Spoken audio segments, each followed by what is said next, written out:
Good morning students. हम बात कर रहे हैं बीएससी पार्ट थर्ड की। बीएससी पार्ट थर्ड में हमारे पास जो इम्पोर्टेंट क्वेश्चंस चल रहे थे स्पेक्ट्रोस्कोपी के, उसके हमने 2-3 क्वेश्चन कवर कर लिए हैं।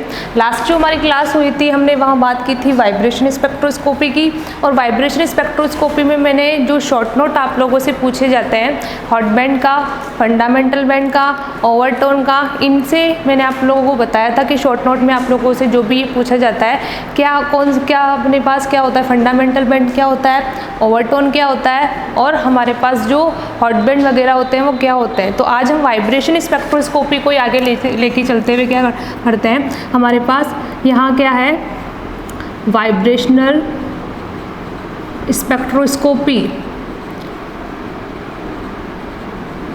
वाइब्रेशनल स्पेक्ट्रोस्कोपी में हम क्या करेंगे, यहाँ पे जो हमारे पास वाइब्रेशनल स्पेक्ट्रोस्कोपी होती है तो इसमें मैंने आप लोगों को बताया था कि इससे आप लोगों को 2 क्वेश्चन पूछे जाते हैं। एक तो हमारे पास होता है सिंपल हार्मोनिक ऑसिलेटर और एक होता है एन हार्मोनिक ऑसिलेटर। तो उसमें से आप लोगों को क्या पूछा जाता है, जो हमारे पास डेरिवेशन वाला पार्ट होता है वो आप लोगों से पूछा जाता है कि यहाँ से जो सिंपल हार्मोनिक ऑसिलेटर होता है उसके लिए हमारे पास जो वाइब्रेशन एनर्जी आती है वो क्या आती है, और जो एन हार्मोनिक जो ऑसिलेटर होता है हमारे पास उसके लिए वाइब्रेशन एनर्जी का मान क्या होता है, ये आप लोगों से पूछा जाता है।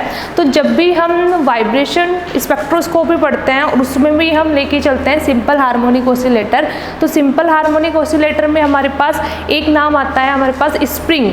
जब भी हम वाइब्रेशन स्पेक्ट्रोस्कोपी पढ़ेंगे इट मीन्स स्प्रिंग हमारे पास यूज़ में आएगी।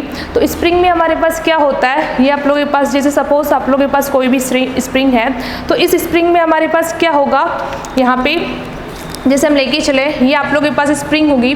स्प्रिंग में हमारे पास क्या होगा, यहाँ पे जैसे हम स्प्रिंग को क्या करते हैं स्ट्रेचिंग करते हैं, यानी कि हम उसको खींचते हैं तो हमारे पास क्या होता है उसकी बॉन्ड लेंथ में इंक्रीज होता है। यही होगा हमारे पास जैसे हम स्ट्रेचिंग करेंगे। और दूसरी चीज़ हम क्या होंगे हमारे पास, जैसे हम जो आप लोगों के पास स्प्रिंग होती है उसको वापस से हम क्या करते हैं उसकी जो रियल पोजिशन है उसमें लेके आते हैं तो उससे उसकी बॉन्ड डिस्टेंस क्या होती है हमारे पास डिक्रीज होती है। तो यहाँ हमारे पास जो वाइब्रेशनल स्पेक्ट्रोस्कोपी है और इसमें भी हमारे पास क्या है, यहाँ पे हार्मोनिक ऑसिलेटर, यहाँ हमारे पास है हार्मोनिक ऑसिलेटर।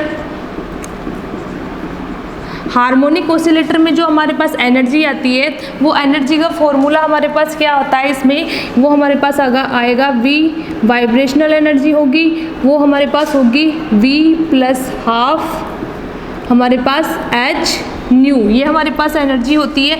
और ये जो एनर्जी हमारे पास आती है वो किस में आती है, जूल में। क्या होगा, ये हार्मोनिक ऑसिलेटर के लिए जो एनर्जी निकालते हैं हम वाइब्रेशन एनर्जी वो होती है V plus half H new. ये जो एनर्जी आई हमारे पास किस में आई, जूल में आती है। इसके बाद हम बात करें ये हमारे पास एनर्जी जूल में आने के कारण हम क्या करेंगे, हमारे पास जो वाइब्रेशन एनर्जी लेवल्स होते हैं वो किस में होते हैं, सेंटीमीटर इनवर्स में होते हैं। और सेंटीमीटर इनवर्स में होने के कारण हम क्या करेंगे, ये जो जूल वाली जो आप लोगों के पास वैल्यू है इसको हम किस में कन्वर्ट करेंगे, इसमें सेंटीमीटर इनवर्स में। तो यहाँ हम लिख सकते हैं कि जो V वाइब्रेशन आप लोगों के पास है उसको हम क्या करेंगे SC से डिवाइड करेंगे। तो SC से डिवाइड करने पे हमारे पास जो वैल्यू जूल में जो वैल्यू है वो किस में कन्वर्ट हो जाएगी, हमारे पास सेंटीमीटर इनवर्स में। तो यहाँ हमारे पास होगा V plus half H new, और इसको हम किससे डिवाइड करेंगे, S से डिवाइड करेंगे। तो S से H हमारा कैंसिल हो जाएगा, बचेगा क्या हमारे पास, यहाँ पे हमारे पास बचेगा V प्लस हाफ आप लोगों के पास न्यू अपॉन C, ये वैल्यू आप लोगों के पास बचेगी। और हमें पता है कि जो न्यू अपॉन C जो हमारे पास होता है वो किसके बराबर होता है, वेव नंबर के इक्वल होता है। आप लोगों ने प्लांक का क्वांटम सिद्धांत पढ़ा होगा, उसमें क्या होती है एनर्जी जो होती है हमारे पास वो H न्यू की इक्वल टू होती है, और यहाँ जो न्यू हमारे पास है वो किसकी इक्वल टू है, C अपॉन लैम्डा के हमारे पास इक्वल टू होता है। जो फ्रिक्वेंसी होती है वो डायरेक्टली प्रोपोर्शनल होती है किसके, वेलोसिटी ऑफ लाइट्स के, और जो वेवलेंथ होता है उसके क्या होती है, इन्वर्सली प्रोपोर्शनल होती है फ्रीक्वेंसी। तो यहाँ हम लेके चले, अगर इसको हम अपोजिट करते हैं हमारे पास जो, अगर हम चेंज करूँ मैं इसको तो हमारे पास क्या होगा, लैम्डा इक्वल टू क्या आ जाएगा, यहाँ पे न्यू अपॉन फ्रीक्वेंसी, ये चीज़ आ जाएगी। ये आप लोगों के पास लैम्डा है, तो यहाँ पे अगर अपन लेके चले, यहाँ पे अपने पास C अपॉन न्यू है तब हमारे पास लैम्डा आ रहा है, और हमें चाहिए 1 अपॉन लैम्डा, यानी कि हमें क्या करना है, फ्रीक्वेंसी को ऊपर रखना है और जो प्रकाश वेलोसिटी ऑफ लाइट है उसको हमें नीचे रखना है। तो जैसे हम इसको करते हैं, हम अपोजिट करते हैं यहाँ पे, तो हमारे पास क्या आएगा यहाँ पे न्यू अपॉन सी किसके बराबर हो जाएगा 1 अपॉन लैम्डा के इक्वल टू हो जाएगा। और 1 अपॉन लैम्डा जो होता है उसको हम क्या बोलते हैं यहाँ पे वेव नंबर होता है। ये जो आप लोगों के पास वेवलेंथ जो होती है उसका जब हम इन्वर्स करते हैं तो वो इन्वर्स किसके बराबर होता है वेव नंबर के बराबर होता है। तो ये वेव नंबर हमारे पास किसके बराबर होगा यहाँ पे, ये हमारे पास ये जो वेव नंबर हो जाएगा वो वेव नंबर हमारे पास होगा फ्रीक्वेंसी के डायरेक्टली प्रोपोर्शनल और जो वेलोसिटी ऑफ लाइट है उसके इन्वर्सली प्रोपोर्शनल हो जाएगा। तो यहाँ से मैंने आप लोगों को शॉर्ट में ये चीज़ बताई है कि जब आप लोगों के पास ये वाली चीज़ आएगी हमारे पास फ्रीक्वेंसी ऑफ लाइट, जो प्रकाश आप लोगों के पास होगा उसकी जो एनर्जी होती है उसको हम यूनिट कन्वर्जन कैसे करते हैं। तो यहाँ हमारे पास क्या है न्यू अपॉन सी है और ये न्यू अपॉन सी को हम क्या कर सकते हैं, न्यू अपॉन सी जो होगी उसको हम किसके थ्रू रिप्लेसमेंट कर सकते हैं यहाँ पे v प्लस हाफ और हमारे पास हो जाएगा v बार। ये आप लोगों के पास है, यहाँ पे आप लोगों को किसी बुक में v बार भी आप लोगों के पास इक्वल टू आ जाता है या फिर इसकी जगह वो लिख लेता है हमारे पास ओमेगा ओसिलेटर। तो आप लोगों को कंफ्यूज नहीं होना है यहाँ पे, बस ये हम आप लोगों को ये चीज़ ध्यान रखना है कि जो v आप लोगों के पास बार है या फिर ओमेगा ओसिलेटर आप लोगों के पास है ये क्या है यहाँ पे हमारे पास वेव नंबर ऑफ आप लोगों के पास जो भी लाइट्स होगी उनका क्या होगा हमारे पास यहाँ पे वेव नंबर। तो यहाँ हमारे पास ये जो वैल्यू आई आप लोगों के पास ये वैल्यू हमारे पास किस में आ गई अब सेंटीमीटर इनवर्स में। हमने क्या किया है जूल में स्टार्टिंग में वैल्यू आई है, उस जूल में स्टार्टिंग वाली वैल्यू को हमने किस में कन्वर्ट किया है यहाँ पे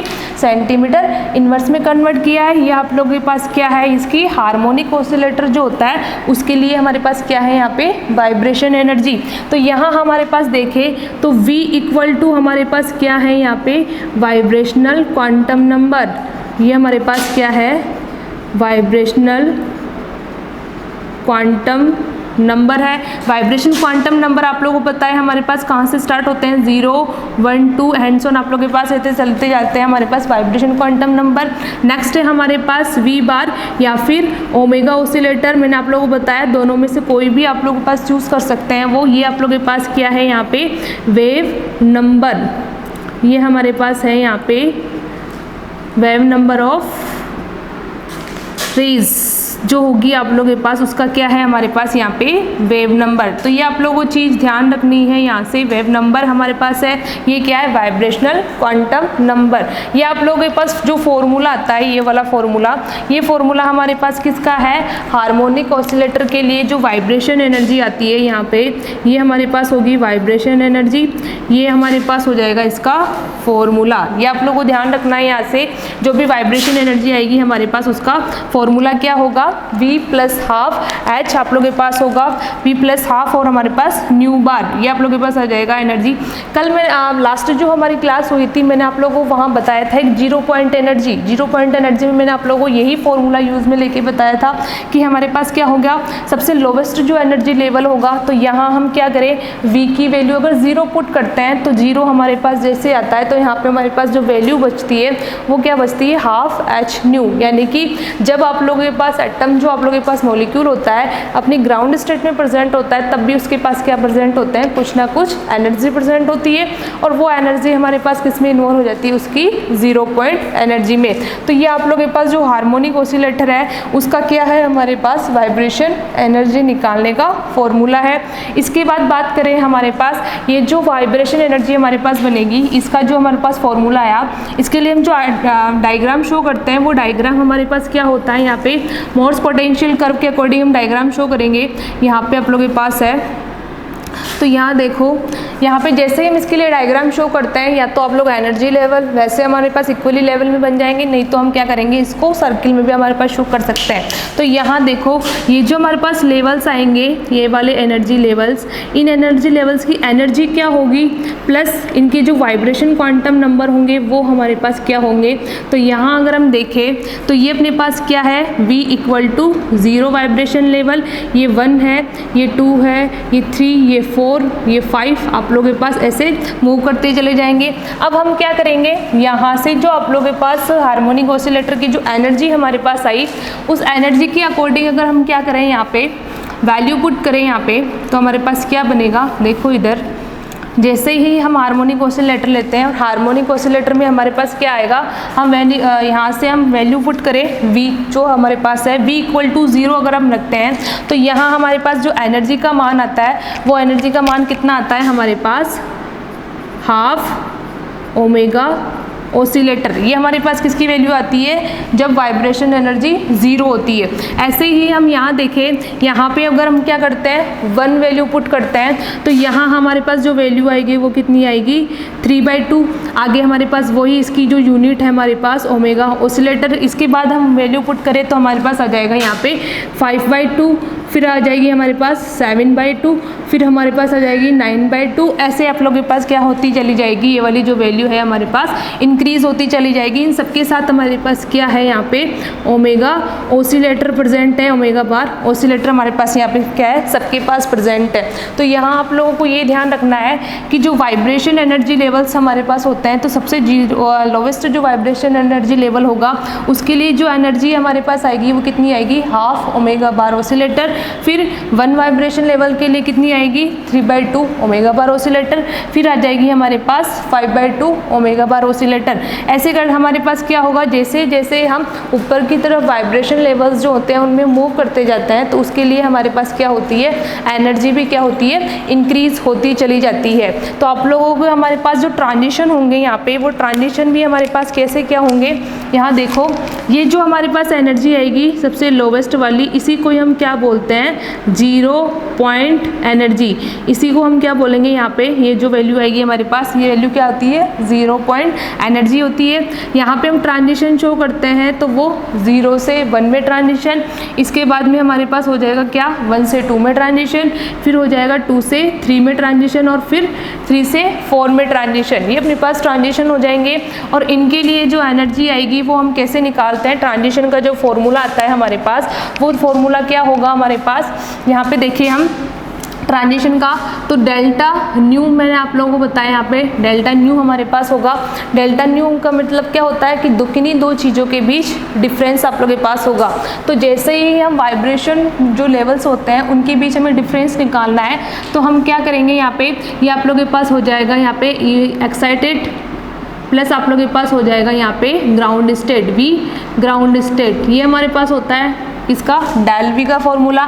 जैसे हमने ये निकाला वैसे ही हमारे पास क्या आ जाती है, एनर्जी भी आ जाएगी। और एनर्जी में भी हमारे पास क्या होगा, E हमारे पास जो एनर्जी होगी वो किसकी होगी, एक्साइटेड स्टेट की एनर्जी होगी, प्लस हमारे पास किसकी एनर्जी होगी, उसके ग्राउंड स्टेट की एनर्जी होगी। तो एक्साइटेड स्टेट की एनर्जी जो होती है हमारे पास, जैसे मैंने क्या करवाया यहाँ पे 0 से 1 में ट्रांजिशन करवाया, तो 0 से 1 में ट्रांजिशन करवाने पर हमारे पास जो एनर्जी आएगी एक्साइटेड स्टेट की वो हमारे पास क्या आएगी, 3/2 ओमेगा बार ऑसिलेटर। और जो ग्राउंड स्टेट की आएगी वो हमारे पास क्या आएगी, ½ ओमेगा बार ऑसिलेटर।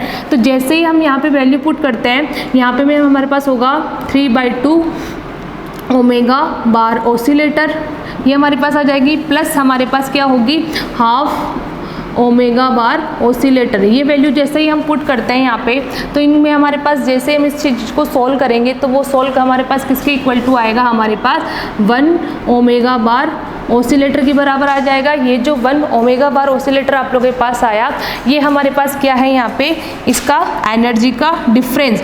तो हम यहाँ पे ये चीज़ मेंशन कर सकते हैं कि जो 2 वाइब्रेशन लेवल्स हमारे पास होते हैं, उन 2 वाइब्रेशन लेवल्स के बीच हमारे पास जो एनर्जी का डिफरेंस आता है वो कितना आता है, यहाँ पे ओमेगा बार ऑसिलेटर के बराबर आएगा। ऐसे ही अगर ऊपर की तरफ मूव करते हैं तो हमारे पास क्या आ जाता है, जो एनर्जी का डिफरेंस होता है हमारे पास वो बढ़ता चला जाता है। ऐसे हमारे पास क्या आ जाएगा, मूव करते हुए एनर्जी का जो डिफरेंस आएगा वो हमारे पास यहाँ पे काउंट हो जाता है। तो ये आप लोगों के पास क्या था, यहाँ पे जो वाइब्रेशन स्पेक्ट्रोस्कोपी है उसमें हमने क्या पढ़ा, हार्मोनिक ऑसिलेटर। हार्मोनिक ऑसिलेटर में मैंने आप लोगों को बताया सबसे पहले इसकी एनर्जी कैसे निकालते हो आप लोग। एनर्जी के लिए आप लोगों को ये फॉर्मूला ध्यान रखना है, V + ½ ओमेगा बार ऑसिलेटर वाला। इसके अलावा आप लोगों को क्या करना है, इसका ये जो डायग्राम है हमारे पास वो डायग्राम शो करना है यहाँ पे, जो भी आप लोगों के पास वाइब्रेशन एनर्जी लेवल्स होते हैं उनका डायग्राम। उसके बाद आप लोगों को क्या करवाना है, यहाँ पे जो एनर्जी का डिफरेंस आएगा, 2 एनर्जी ट्रांजिशन जब अपने पास आएगा तो उसमें क्या होंगे, 2 लेवल्स जो होंगे उनके बीच एनर्जी का डिफरेंस आएगा। वही एनर्जी का डिफरेंस अपने पास क्या होगा, यहाँ पे ये वाली आप लोगों के पास एनर्जी का डिफरेंस प्लस इसका जो सलेक्शन सलेक्शन रूल हमारे पास होता है, वो सलेक्शन रूल तो आप लोगों को कल मैंने बताया था, डेल वी इक्वल टू +-1 आप लोगों के पास क्या होता है इसका सलेक्शन रूल, यही होगा ट्रांजिशन को फॉलो करते हुए। ये तो अपनी बात हो चुकी थी लास्ट क्लास में, तो आज हम यही स्टॉप करते हैं इस टॉपिक को। हमारे पास हार्मोनिक ऑसिलेटर, वाइब्रेशन स्पेक्ट्रोस्कोपी में हमने पढ़ा हार्मोनिक ऑसिलेटर। इसके बाद जो हमारे पास नेक्स्ट क्वेश्चन होगा हम बात करेंगे नेक्स्ट क्लास में। आज के लिए इतना ही, थैंक यू।